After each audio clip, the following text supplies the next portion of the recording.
The Boston Celtics banned a young fan accused of using a racial slur against DeMarcus Cousins. The ban was for 2 years because they were unable to definitively verify the use of the slur. Before the game, Brad Stevens was asked about the incident. "I think this is one particular fan.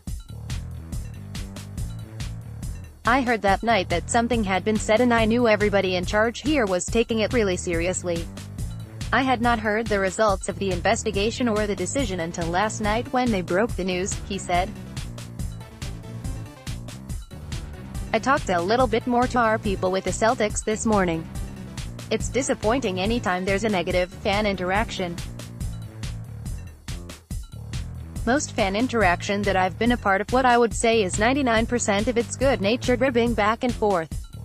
But there's no doubt that this isn't the first time that a fan has crossed the line, and it's not the only time this year obviously in the NBA, and those are disappointing things. Hopefully it's a reminder for everyone here and everywhere else. Cheer for your team, cheer loudly, enjoy it. Hopefully appreciate the guys on both sides. The fan is on a lifetime probation and faces a lifetime ban if he violates it." Other pre-game notes: tonight's hero among us will be Andrew Smith, one of Brad Stevens' former players at Butler who passed away after a fight with leukemia. The honor is part of an effort to sign people up for the National Bone Marrow Registry. That means a lot to me. But Dave Hoffman has led the charge with that with the Celtics. Project 44 has the lapel pins that we'll be wearing, Stevens said before the game. Actually, next week the Pacers will be doing the exact same thing in Indianapolis. That was established to honor Andrew Smith, who played for us at Butler, and really to increase awareness for the National Bone Marrow Registry. It's already been responsible for 3 matches, which in essence saves 3 lives. The goal started with saving 44 lives, and I think once we get to 44, we'll create a new goal, and hopefully everybody can not only enjoy that but sign up and participate in that.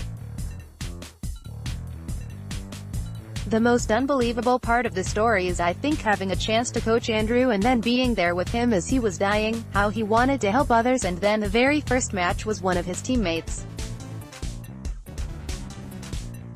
So pretty cool stuff and pretty emotional stuff, and I'm glad the Celtics are doing that. It means a lot. The Celtics have a chance to secure one of the lower tiebreakers with a win tonight. The first tiebreaker is the head-to-head record, which one of these teams can get by winning these next 2 games against each other, but if they split, Boston can get the better record against Eastern Conference playoff teams. It's very likely these teams will meet in the playoffs, which means they'll see a lot of each other over the next month. I guess statistically, we could both catch Philly or both end up not in the 4 or 5 seed, but it's very unlikely," Stevens said. "It's probably going to be a matchup down the road. I just have a lot of admiration and respect for the way they've played all year, the way Nate has coached this team, and if you take a playoff, they are going to beat you because they don't beat themselves. They are extremely physical and extremely tough. Well, it's a big game in the sense that we're trying to hold on to that 4th slot. Expect both teams to come out with a lot of intensity tonight," said Indiana Pacers head coach Nate McMillan. "Playoffs are around the corner and we'll see them twice before, tonight and at our place before the playoffs start. Focus is on tonight. We know the air going to come out with a lot of intensity, being aggressive, and we have to come out and match that." Brad Stevens actually likes that Boston will face teams fighting for the playoffs as their season winds down. "As I said Wednesday, I like the fact that 6 of our last 7 games here are against teams that are literally fighting for playoffs," he said. "Whether it's us in Indiana fighting to play at home, then Brooklyn, Miami a couple of times, Orlando, those teams are fighting just to be in.